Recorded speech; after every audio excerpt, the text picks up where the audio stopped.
Hi friends, getting ready for work, having my coffee, had to sit down and do something quick. I've got this little tray here that's the perfect size for this 8x8 piece, a little smaller than I want, but that's okay.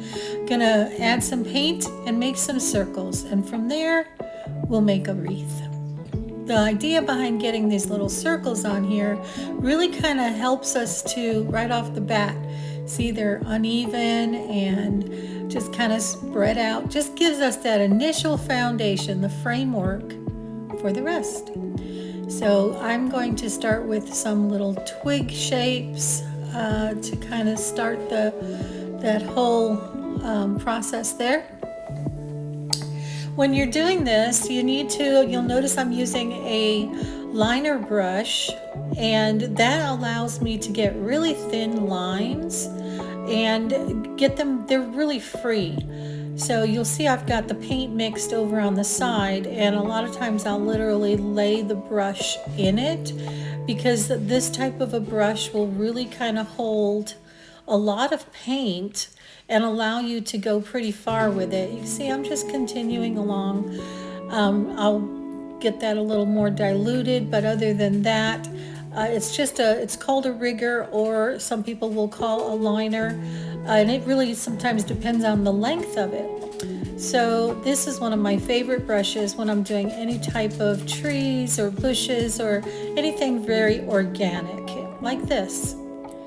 So once we get done with that part, we will move on to adding some base leaves. And I bought this little brush, this one here. It is called Best, and it's kind of a triangular thing. It's kind of odd. I just kind of started using it, and I really kind of like it. It's just a small, instead of a dagger, it's kind of like a dagger, but it has a wider base than a dagger does, so it's really kind of fun. It's a little angled brush. The name actually is Best with an E at the end. It's called a wedge by Creative Mark, or by Best, and it's called Creative Mark. It's a number 6.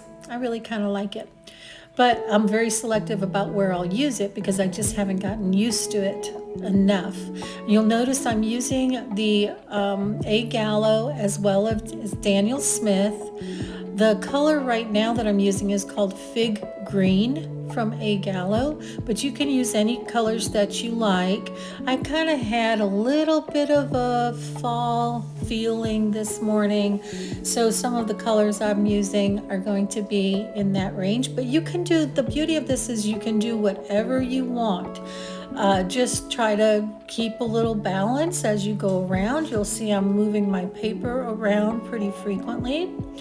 And think about the lighter colors going in first. As with most watercolor, you'll want to use the light colors first so that you get those in, because you can't put that light over the dark. And so when you do that, now I'm putting in some other, they're a little bit darker, and some of them may actually overlay some of the ones I've already put in. And we'll be doing that throughout. But then you've got that nice little light fig green that's going to stand out. I'm putting in some yellow circles, and just to put as a foundation to help me remember where I want to put some flowers, kind of like maybe a daisy-like flower. So I'm kind of spreading them around where I would kind of want them. That looks pretty good. And sneak one more in there. And then, yeah, I'm going to use a little orange, and that's, like I said, got this little bit of a fall vibe going. But you could use any colors that you have, any colors that you like.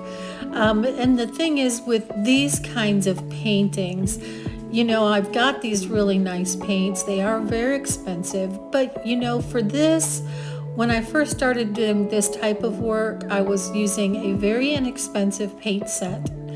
And sometimes because you're just doing brushwork, it's just little marks on the paper.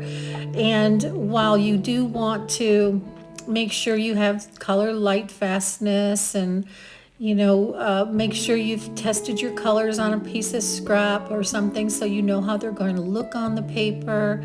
But really, essentially, what I'm saying is that you don't have to, for a project like this, it doesn't require anything real expensive. You can use any little kit that you have, and then as you get into some other things, the landscapes and the animals, or maybe some architecture, then you can get into more of the more expensive paints, because that's where they're really going to shine, where they're really going to make that difference. So now I'm just putting in a little bit of this is it's called Rose Aquamarine from Daniel Smith, trying to get a little I think that's the one I used. Yeah, that's the one, to just kind of give it that complement to the yellow. And now I'm putting in kind of a little bit of a rose shape with a magenta, a little bit of I'm taking a tissue because I put too much down there, so I want to get some of that out. It was too dark, too much paint. So you can do that too. You can use a tissue or something to just lightly lay it close to where that extra paint is and let it soak it up. But just putting in some little kind of rose shapes, just trying to keep a little bit of difference in my flower shapes, my leaf shapes. But again, always looking at the whole circle and making sure that I'm kind of balanced. So just picking out areas here and there. Sometimes just a bud is needed, and that's okay too. And that's where I just keep going around. That needed 2 buds. So it's a lot of fun to do these kind of projects because they don't take a long time, but they can be really pretty. And you can cut them down, or like I said, this circles that I used work with the 8x8 sheet of paper that I'm using here, but something larger would have been okay too, or I could have centered it better. But I'm really just chill today, just trying to get something down on paper, make some put some colors in play, and just kind of have fun with it before I have to go to work. Putting in some different types of petals or leaves now to get a little bit that darker, and you'll see I'm layering with the lighter colors to the darker colors, and now I can make sure I let those lighter colors come through. So I'm still working now again with that wedge brush. Now I know what it's called. It's the first one I've bought like that. I really like my daggers, but I don't have a small one, and I saw this and thought I'd give it a try. I have a lot of brushes, and it's okay to collect them, but some of them can be very expensive. So just, as you go along in your journey, just kind of, give yourself that ability to every once in a while buy a really nice brush. You'll be able to tell the difference, as well as with your paper. The paper's really important no matter what stage you're in. This is 100% cotton, 300 GSM, so it's 140 pounds. And this one is from Art Histro. I'm adding some little bees just because I thought it would be fun.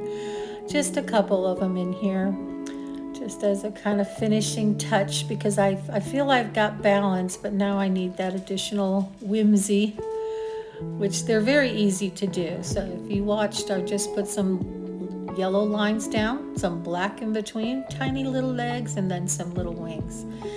And I'm just going to easily put in a word here. You could put peace or hope, or you could leave it blank.